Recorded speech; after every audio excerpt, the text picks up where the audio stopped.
En Belgique, on se fait vraiment tondre, on se fait scalper. Je crois que c'est une des impositions les plus violentes que tu puisses trouver. On arrive parfois sur des barèmes qui sont mais d'une débilité sans nom. C'est à vomir cet impôt-là, qui vont jusqu'à 50, 60, 70% il me semble. Donc c'est violent. Et ils veulent vivre ailleurs. Ils en ont plein le cul de la Belgique et ils veulent passer à autre chose. Bonjour à tous, ici Florent Collin, le cofondateur du club. Et aujourd'hui, je vais vous faire un épisode qui sera peut-être un peu court, mais bon Dieu qui va être intéressant et puissant niveau pépite. Je viens de tourner un épisode de Cash or Crash et en fait, je me suis rendu compte que j'en avais jamais parlé depuis mes 150 épisodes, depuis 2023, de la règle des 4D.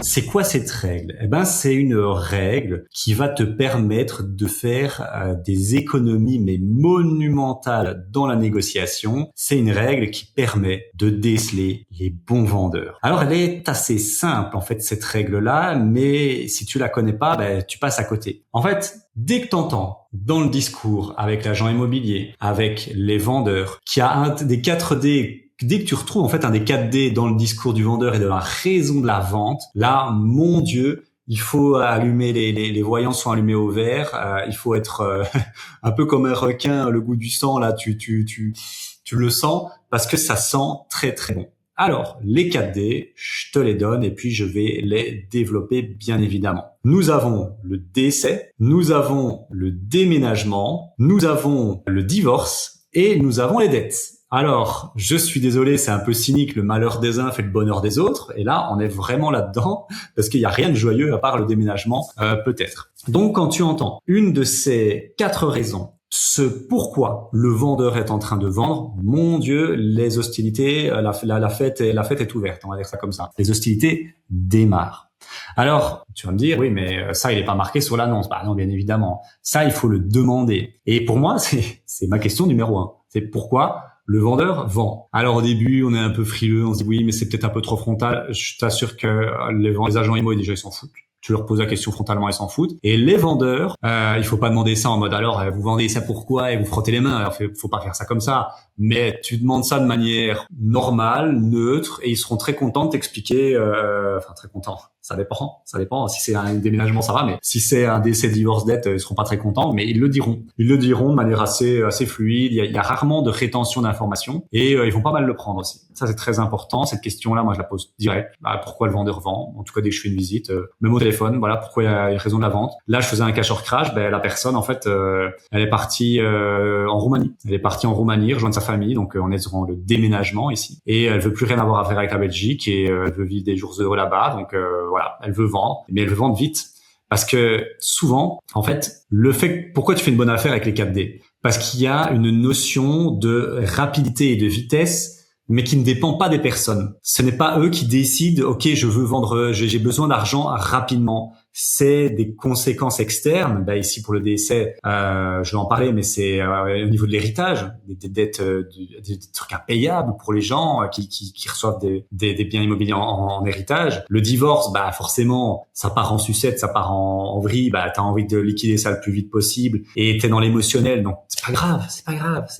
Le déménagement, voilà, t'as pas le choix, faut absolument liquider ça parce que t'as une autre vie qui t'attend et t'en as plus rien à faire. Et les dettes, là, t'as pas le choix. Donc voilà un peu les questions. La question qu'il faut poser, c'est pourquoi vous vendez. Et alors, ils vont pas forcément te dire de manière frontale le 4D. Oui, en fait, je vends parce que je suis dans les 4D. Non, il va falloir un peu de background, on va dire ça comme ça. Et donc, je te donne un peu tous les éléments que tu peux entendre et qui vont dire ouais, là, je suis dans les 4D, ça sent bon, on est parti, on ouvre les hostilités. Le premier, je l'ai déjà un peu dit, mais c'est le décès. Donc, c'est le décès de quelqu'un qui avait de l'immobilier et qui va retomber sur ses descendants directs. En Belgique, on est l'un des pays, je pense, mais je crois que c'est assez global de manière en Europe, on se fait vraiment tondre, on se fait scalper. Je crois que c'est une des impositions les plus violentes que tu puisses trouver, surtout si t'es pas le descendant direct, genre t'es un cousin, t'es un je sais pas quoi. On arrive parfois sur des barèmes qui sont mais d'une débilité sans nom, c'est à vomir cet impôt-là, qui vont jusqu'à 50, 60, 70% il me semble, donc c'est violent. En gros, ça veut dire quoi? si t'as pas compris la truc. Imagine t'as ton tonton ou un cousin éloigné qui décède et toi bah t'es la seule personne qui reste dans la famille parce qu'il était déjà assez âgé et tous ses frères et sœurs sont déjà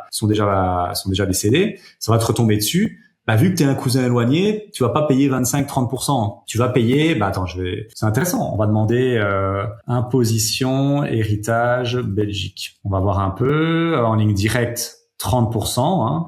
Enfants conjoints, ils peuvent atteindre, j'étais gentil, j'ai dit 80, ils peuvent atteindre 80%. Et ça fait beaucoup, 80%. Je sais pas si tu te rends compte. Donc, imagine, tu reçois en héritage 1 million d'euros de patrimoine, de valeur de patrimoine net d'hypothèque, tout ça, enfin voilà, net d'impôt, enfin net quoi, en patrimoine net. Tu dois payer en tant que cousin éloigné 800 000 euros pour pouvoir leur bénéficier. Et tu dois les payer vite, hein. Ah, crois pas que t'as 25 ans pour les payer, hein. T'as un délai extrêmement court pour les payer. Et donc, ces gens-là sont pris à la gorge, mais d'une violence, ça leur tombe dessus, ils ont rien demandé et ils doivent se séparer de biens très très rapidement. Et eux, ils ont rien demandé, donc ils ont pas l'argent, donc ils doivent vendre ça le plus vite possible. Donc il y a une rapidité extrême. Et même si c'est un enfant, hein. Si t'es l'enfant et que ça, c'est souvent le cas, ça n'a pas été fait, tu t'hérites de la résidence principale, elle vaut 1,5 million.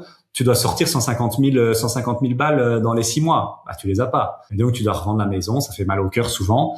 Mais donc, les décès, des ventes pour cause d'héritage, ça arrive quand même régulièrement. Et là, c'est des sacrées bonnes affaires. Et tu le comprends maintenant pourquoi. Première chose, le premier D. Le deuxième, ce sont les divorces. Le malheur des uns fait le bonheur des autres. Encore une fois, le divorce. Moi, je suis jamais passé par là et je pense que je ne passerai pas par là avec Sandrine, mais je connais beaucoup de gens qui sont passés par là et bon Dieu, ça devient vraiment parfois violent dans les propos, dans la psychologie. On s'entre-déchire, on passe de la haine à l'amour. C'est vraiment pas ouf, ça devient très très violent et il y a un moment, tu vois, on est dans le divorce. Je pense que c'est évident, c'était déjà passé par là. On n'est plus dans le rationnel. On est même parfois dans ah ouais, ok, je vais tout faire pour la détruire presque. Et donc on est prêt à sabrer une maison à la moitié de sa valeur presque pour faire du mal à l'autre ou parce qu'on a plein d'eau parce que c'est plus possible émotionnellement. Donc les divorces sont des très très bonnes affaires à ce niveau-là. Dans les divorces, on va plutôt retrouver des résidences principales, mais ça peut arriver de retrouver des immeubles de rapport, des choses pareilles. Mais c'est moins fréquent. C'est moins fréquent. On va plutôt retrouver des résidences principales, en fait. Des gens qui ont acheté ça depuis 5-10 ans, monsieur a trompé madame ou madame a trompé monsieur, on s'entre-déchire et la maison qui vaut 500 000, on veut la liquider à 400, quoi. Donc, tu fais une plus-value, bam, parce que, tu soulages un problème. Encore une fois, j'ai un peu incité sur le côté cynique, mais il faut pas oublier que tu résous un problème de taille pour ces gens-là. Là, l'héritage, tu les sauves d'une dette qu'ils savent pas payer. Le divorce, tu les sauves d'une maison qui devient synonyme de destruction et de haine. Donc, t'es un peu un faiseur de solutions si tu veux voir le côté positif, hein. Donc voilà. Ce qui arrive beaucoup plus souvent pour les immeubles de rapport, c'est les 3 autres D. C'est pas le divorce, mais c'est les 3 autres. Le D, c'est bien évidemment les héritages. Ça, oui, hein, quelqu'un qui a accumulé beaucoup de patrimoine, qui n'a pas bien cette fait nécessaire pour distiller ça à ses enfants, ou les enfants ne veulent pas. Ça arrive aussi régulièrement et ça leur retombe dessus. Bah boum. Voilà. Le déménagement, effectivement, là, ça arrive souvent. Très très souvent, vraiment, des gens qui ont acheté de l'immobilier il y a 10, 15, 25 ans et qui sont maintenant arrivés à un âge honorable, 60, 70 ans, et ils veulent vivre ailleurs. Ils en ont plein le cul de la Belgique pour différentes raisons, souvent l'imposition, si on me le demande, et ils veulent passer à autre chose. Et là, il y a beaucoup de gens, ça arrive souvent de récupérer des immeubles de rapport de gens qui déménagent en fait. Ils partent à l'étranger, ils veulent plus rien avoir à faire à la Belgique, ils tournent une page, et là en fait, ils sont déjà le meilleur plan dans ces cas-là, c'est qu'ils sont déjà dans leur nouvelle vie. Tu vois, ils ont déjà tourné la page et en fait, ils veulent passer à autre chose. Ils ont gagné 20, 30, 40, 50 000 euros de plus, c'est pas grave. Ils ont déjà une somme tellement énorme vu que c'est payé, qu'ils veulent passer à autre chose, ils veulent plus rien avoir à faire. Et souvent aussi, le projet à l'étranger demande des fonds propres assez conséquents. Et c'est la vente de cet appartement-là qui va permettre ce nouveau projet. Mais le nouveau projet, souvent, s'ils sont déjà au pays à l'étranger, est déjà lancé. Donc, ils ont besoin de l'argent extrêmement vite et ils sont prêts à faire des concessions extrêmement importantes. On en a trouvé vu passer un qui avait été renvoyé par des clients du club du côté d'Ixelles. Un machin où il y avait moyen de faire 200 000 euros de plus-value. Là, je suis en train d'en regarder un à 150 000 euros de plus-value. Donc, il y a vraiment des très gros coûts sur les immeubles de rapport quand on vous dit le propriétaire part à l'étranger et il a besoin de fonds propres pour faire un projet. et il a besoin de ça rapidement, là c'est waouh, ça c'est des putains de bons deals. Et alors, la déménagement, ça peut aussi être une naissance, hein. Une naissance, la maison est trop petite, là on revient plutôt au RP, bon voilà, c'est un peu moins, c'est quand même intéressant, voilà, la maison est trop petite. Et alors là, le cas idéal, la maison est trop petite, on a déjà trouvé la maison de nos rêves, mais c'est compliqué avec le crédit pont, on a vraiment besoin de vendre la maison là maintenant pour avoir l'argent, pour pouvoir financer la nouvelle maison, parce qu'on a déjà signé l'offre. Bon, alors là, sortez l'artillerie, parce que là, vraiment, ils sont le couteau sous la gorge et il faut avancer, quoi. Donc voilà, ça aussi dans les déménagements, on retrouve ce genre de cas. Et puis on a le dernier dé, qui lui aussi est dans une rapidité extrême, c'est les dettes.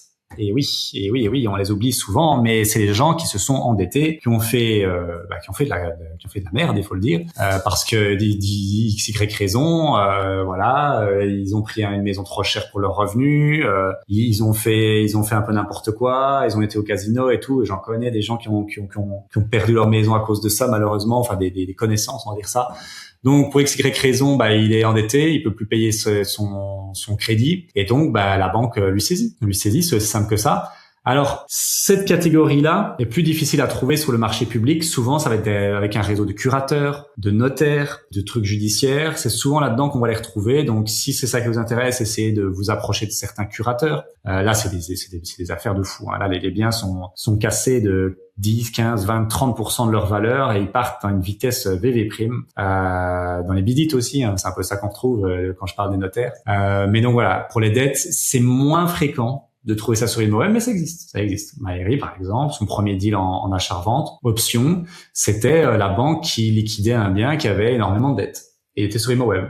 Donc ça existe. Mais ceux que vous allez retrouver le plus fréquemment, c'est, si on devait donner, je terminerai là-dessus, un ordre de fréquence, c'est le départ à l'étranger pour une nouvelle vie. Si vous entendez ça et qu'il a besoin d'argent pour faire sa nouvelle vie et de faire un gros projet et tout, là, c'est Byzance. Les décès, les héritages non demandés qui tombent sur les gens qui ont rien demandé et qui sont des gens normaux, qui n'ont pas des centaines de milliers d'euros pour acheter le bien. Ça arrive quand même aussi régulièrement. Un peu moins, c'est les divorces. En tout cas, moi, j'en ai pas trop, j'en ai peut-être eu un ou deux, des cas comme ça, mais je trouve un peu moins fréquent. Et les dettes, c'est encore moins fréquent.